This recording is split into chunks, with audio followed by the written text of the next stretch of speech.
Mga paps, halos tanan nasayod basta mag-uban na ganyan duha kalaagan, automatic na gyud lugar nga gusto adtuan. Mao karon mga paps, natadi karon sa Herona Hot Spring ug diri ra ni located sa Barangay Nuwa, Magpet, Cotabato. So what's up mga paps, may gabi sa inyo tanan. So karon ng gabi mga paps namin karon sa Herona Hot Spring. Maligo karon mga paps, magpainit sa mi.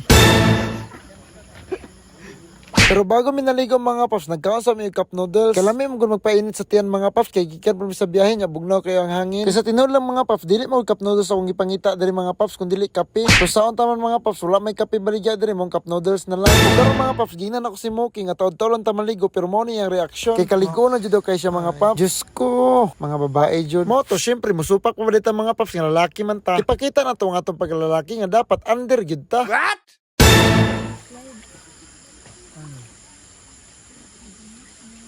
Mao ni karon mga paps nga nangaligo na mi dayon kay si Moki lagi excited na kaayo. Mao magud niya paborito mga paps kanang init nga tubig. Ambot nga mahadlok na siya tugnaw. Picture ti ka. Maligo mo kung dili niyo na. 1 2 3. Sa pa 1 2 3. 1 2 3. Mo to mga paps, nag-prank na ko si Moki nga ginan ako siya nga picture daw pero naka-video di ay. Ug mo tayo nung dan mga paps nga nakusian ko tagam. Ug mo ang sulay pagduwi-dugay mga paps, naligo na pud mi dayon kay para makauli na pud mi og sayo. Kisa akong bana-bana mga alas 9 na ni sa gabi mga paps. Mao dili na tataman mga paps kay medyo gabi naman gyud ni. Tapos medyo layo-layo pa pala to ulian mga paps. Mo na nga daghan kay salamat sa yung pagtan-aw nga video. Mo sa gares mo ba?